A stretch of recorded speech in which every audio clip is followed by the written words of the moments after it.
오늘 레위기 11장 24절로 47절 말씀을 중심으로 내가 거룩하니 너희도 거룩할지어다 말씀하고 있습니다. 오늘 44절 말씀 보니까 나는 여호와 너희의 하나님이라 내가 거룩하니 너희도 몸을 구별하여 거룩하게 하고 이렇게 하고 있고 45절 같이 한번 읽겠습니다. 나는 너희의 하나님이 되려고 너희를 애굽 땅에서 인도하여 낸 여호와라 내가 거룩하니 너희도 거룩할지어다. 이 말을 참 우리가 많이 들었는데 오늘 본문은 레위기에 있는 말씀이네요. 그죠? 신약에도 있는데 오늘 레위기 본문을 인용해서 하신 말씀 내가 거룩하니 너희도 거룩할지어다. 이 말씀을 통해서 우리가 이 땅을 살아가면서 우리가 하나님 앞에 어떻게 살아가야 될지 또 우리가 거룩한 삶을 살라는 주님의 명령에 우리가 순종하려면 어떻게 살아가야 되는지 오늘 본문 말씀을 통해서 살펴보기를 원합니다. 먼저 우리가 거룩한 삶을 살라는 주님의 명령에 순종하려면 첫째로 말씀과 성령에 따라서 움직여야 합니다. 오늘 24절에서 31절 말씀인데요. 27절 말씀을 보시면 내 발로 다니는 모든 짐승 중 발바닥으로 다니는 것은 내게 다 부정하니 이렇게 말씀하고 있습니다. 네 발 달린 짐승 중에서 발바닥으로 다니는 것은 부정하니 원래 네 발 짐승이 다 발바닥으로 다니는 것인데 이 발바닥으로 번역된 이 히브리어는 손을 의미합니다. 그러니까 손 같은 발바닥을 지닌 짐승들은 손을 걷는데 사용함으로써 비정상적인 행동을 하는 것을 볼 수 있다고 하는 것입니다. 그래서 이것을 우리의 삶에 적용을 하다 보면은 우리의 삶이 우리 사람들의 살아가는 삶이 비정상적으로 살아가는 삶들 비정상적인 삶이 무엇이냐면 자기의 열심과 또 자기의 노력과 자기의 판단을 따라서 살아가는 것이죠. 그래서 우리 성도들은 말씀과 성령을 따라서 살아가야 된다라고 하는 그런 말씀입니다. 그래서 어떻게 보면 내 열심과 판단을 따라 움직이는 것은 오늘 본문에서 가장 많이 나온 단어인 부정하다라고 하는 표현을 우리가 사용할 수가 있는데요. 내 열심과 판단대로 살게 되면 우리의 인생의 목적이 없어진다 이렇게 말씀하고 있습니다. 29절 말씀 우리 같이 한번 읽겠습니다. 29절 땅에 기는 길 짐승 중에 내게 부정한 것은 이러하니 곧 두더지와 쥐와 큰 도마뱀 종류와 30절이요 도마뱀 부치와 육지악어와 도마뱀과 사막 도마뱀과 까말레온이라. 도마뱀이나 쥐같이 땅에 기는 짐승은 부정한데 그 이유는 그들이 종잡을 수 없는 방향으로 움직이기 때문입니다. 뒤를 따라가서 잡으려고 해도 어디로 튈지를 몰라서 사람이 잡기가 참 힘든데요. 종잡을 수 없는 방향으로 움직인다는 것입니다. 따라서 자신의 열심과 판단으로 살아가는 자는 결국에는 그 인생을 열심히 살아가는 것 같은데, 그죠? 우리가 속도보다 방향이라는 말이 있잖아요.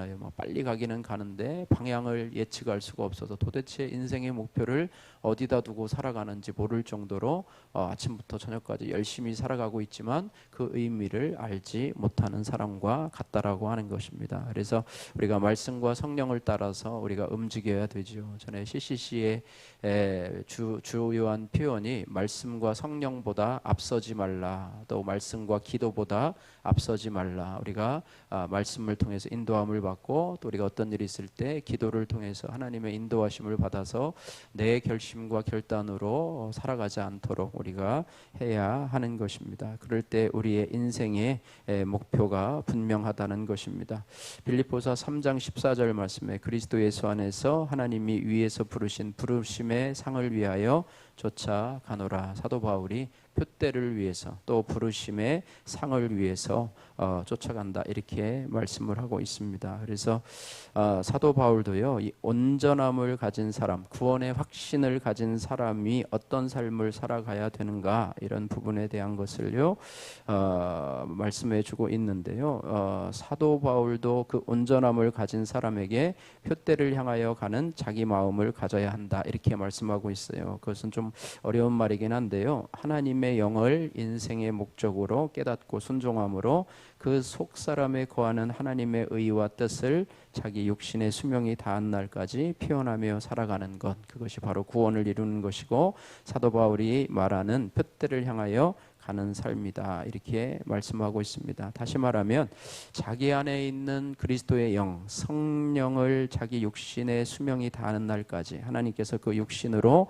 기대하시는 그날까지 하나님의 의를 표현하는 것, 이것이 바로 표대를 향해서 살아가는 삶이다. 좀 어려운 말이기는 한데요. 어쨌든 말씀과 성령으로 살아가게 되면 우리가 인생을 향방 없이 살아가는 것이 아니라 목적을 가지고, 그래 우리의 인생의 목적이 행복이 아니고 거룩함이라고 하는, 그래서 내가 거룩하니 너희도 거룩하라. 아마 행복이라면 아마 그랬겠죠. 내가 행복하니 너희도 행복하라. 근데 거룩하면 행복하지 않을까요? 그죠?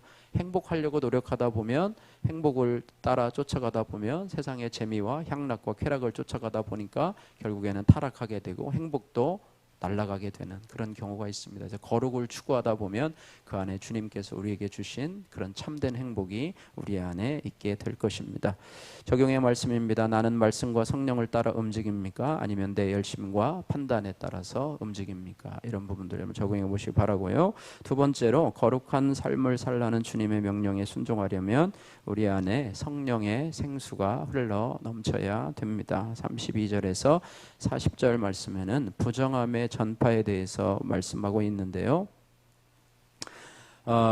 부정한 곤충이나 육지짐승 또는 땅에 기는 들짐승의 주검, 시체죠. 시체를 만지는 자는 부정하게 된다, 이렇게 말씀하고 있는데요. 주검은 바로 죽음을 상징하고 있습니다. 그래서 죽음은 창조와 구원의 목적인 생명을 거스리는 원수가 되지요. 그죠? 사망, 죽음, 시체 이런 것들은 생명에 거스르는 것이 되지요. 그래서 우리가 죄 많은 사람을 만났다고 해서 내가 부정해지는 것이 아니라 내 마음이 죄와 사망 권세에 넘어져 갈 때 우리는 부정해지는 것이다, 이렇게 말해요. 오늘 본문 말씀을 보니까요, 주검이 그릇에 떨어지면 거기 담긴 물도 부정해지지만은 샘물이나 웅덩이에, 그러니까 저수지에 떨어지면 부정해지지 않는다, 이렇게 말씀한 것처럼 우리가 하나님 앞에 성령의 생수가 흘러넘치는 자는 오히려 그런 죄들을 걸러낼 수 있는, 정화할 수 있는 그런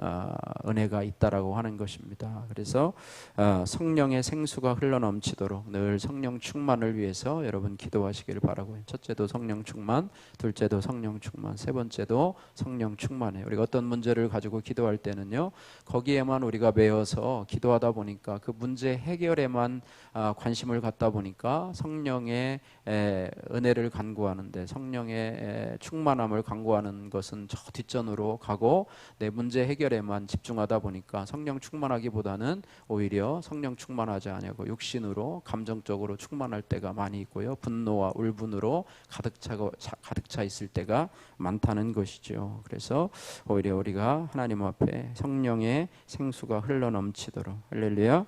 요한복음 7장 37절 38절 말씀에 내가 주는 생수를 마시라라고 말씀을 하고 있습니다. 그래서 영원히 목마르지 않은 물을 원했던 이 사마리아 여인에게 예수님께서 약속하셨죠. 그래서 세상의 물은 너희로 다시 목마르게 하려니와 내가 주는 물은 영원히 목마르지 않게 하겠다, 이렇게 말씀하고 있습니다. 그래서 우리 안에서 끊임없이 솟아나오는 성령의 생수를 충만하게 흘러넘치게 하시는 여러분들 되시기를, 은혜 충만하시고 또 말씀 충만하시고 또 성령으로 충만한 저와 여러분들 될 때 그것이 바로 거룩한 삶에 순종하는 그런 우리의 삶이 되리라고 생각이 됩니다. 적용의 말씀입니다. 나는 주검이 전파하는 부정함을 씻어내고 이기는 성령의 생수를 예배와 말씀과 공동체로부터 어떻게 꾸준히 공급받고 있습니까? 우리 예배를 통해서, 또 말씀을 통해서, 우리 소그룹 공동체, 또 우리 예배 공동체 주일 예배를 통해서 우리가 늘 공급받기를 주님의 이름으로 축복합니다. 세 번째로, 거룩한 삶을 살라는 주님의 명령에 순종하려면 내가 은혜로 구원받았음을 알고 내 속에 더럽고 가증한 것들을 말씀을 통해서 끊어내야 합니다. 결국 거룩한 것은요, 우리 안에 더럽고 가증한 것들을 끊어내는 그런 것이 바로 거룩해지는 것이죠. 깨끗해지는 것이 거룩해지는 것이 아닙니까? 그래서 첫 번째로 오늘 본문 말씀에 보니까 41절에서 47절 말씀인데요. 이스라엘 백성들은요, 하나님이 수많은 짐승 중에서 정한 짐승을 택하신 것처럼 수많은 민족과 열방 중에서 자신들을 택하여서 거룩한 백성으로 삼으신 것들을 깨달았어요. 예, 그래서 44절에 보니까 내가 거룩하니 너희도 거룩할지라. 또 45절에 보니까 나는 너희의 하나님이 되려고 너희를 애굽 땅에서 인도하여 낸 여호와 하나님이라. 내가 거룩하니 너희도 거룩할지어다. 우리도 세상의 많은 사람들 중에서 우리를 구원한 하나님의 은혜, 그죠? 많은 사람들 중에서 왜 나를 구원했을까? 우리 가만히 생각해 보면 별로 구원할 만한 조건이 없는데도 왜 나를 구원했을까? 그것이 바로 은혜라고 하는 것입니다. 은혜로 나를 구원하여 주셨다라고 하는 사실 속에서 이제 내 속에 더럽고 가증한 것들을 끊어내야 되는데, 이것이 내 노력으로 열심으로 되는 것이 아니라 말씀을 묵상함으로, 말씀을 통해서 끊어내야 된다고 하는 게, 다른 것으로는 우리가 그것들을 끊어낼 수 없어요. 세상 사람들도요, 착하게 살려고 나름대로 묵상도 하고 나름대로 조용한 시간도 갖고 그럽니다. 그러나 하나님의 말씀이 아니면 그것들이 끊어질 수 없음을 알게 될 것입니다. 그래서 우리의 구원의 목적은 바로 거룩이라고 하는 사실, 은혜로 택함을 받아서 하나님의 백성된 성도는 이제 하나님을 본받아 거룩해야 합니다. 우리가 이 땅에 사는 이유는 날마다 거룩하게 되기 위함이라고 하는 사실입니다. 깨뜨려 버려야 할 화덕이라고 하는 큐틴 간증, 우리 형제님인가 보태요. 어릴 적부터 기질적으로 생각이 많던 저는 인생이 늘 허무하게 느껴졌습니다. 게다가 부모님과 떨어져 누나와 매형 손에서 자라게 되었는데, 그런 환경은 저를 더욱 외롭고 숨막히게 했습니다. 주님을 만나지 못했기에 그 어떤 것으로도 마음속에 빈 곳이 채워지지 않아 제 인생이 무의미하게 여겨졌습니다. 이런 허무함이 극에 달한 청년 시절에는 발바닥으로 다니는 부정한 짐승처럼 심하게 방황하며 수많은 이성 교제를 하다가 낙태와 음란의 끝인 동성애까지 경험을 했습니다. 특히 성경에서 그만 동성애가 마치 동물의 죽음에 다 부정하듯 죽음을 향해 달려갈 수밖에 없는 치명적인 죄인 것을 그때는 미처 알지 못했습니다. 이처럼 주님이 금하신 부정한 것에 사체를 만진 저는 끊임없이 죄책감과 심한 자살 충동에 시달렸습니다. 저는 이미 부정할 대로 부정하게 되어 깨뜨려 버려야 할 화덕과 같은 존재였습니다. 하지만 만세전부터 저를 택하신 주님은 지금은 천국에 간 큰 누나를 통해서 깨끗한 샘물 같은 은혜의 공동체로 저를 인도해 주셨습니다. 이후 저는 공동체의 보살핌과 양육 어디서도 들어본 적이 없는 구속사의 말씀에 힘입어 주님 앞에 저의 모든 악함과 음란을 회개하고 예수 그리스도의 보혈로 깨끗하게 되었습니다. 그리고 젊은 나이에 장로라는 직분을 받아 사명을 감당하는 인생으로 변화되는 축복까지 받았습니다.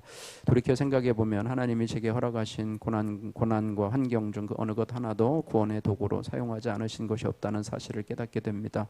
또한 그렇게 험악한 인생을 살 수밖에 없는 제 안에 질긴 죄성과 완악함에 주님이 얼마나 눈물을 흘리셨을지 생각하니 날마다 회개하게 됩니다.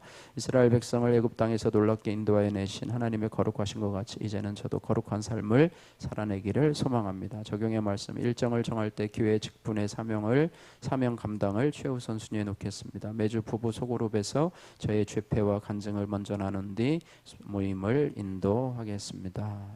바라기는 저와 여러분들이 오늘 말씀처럼 내가 거룩하니 너희도 거룩하라고 하는 이 거룩함의 명령에 순종하셔서 하나님을 따라 거룩하게 살고 인생의 목적을 거룩하며 오늘 하루를 살아가는 이유도 우리가 거룩해지기 위함임을 우리가 기억하면서 말씀으로 또 성령으로 이러한 우리의 더러움과 또 악함들을 끊어내서 주님 앞에 기쁨이 되는 그런 삶이 되시기를 주님의 이름으로 축복합니다.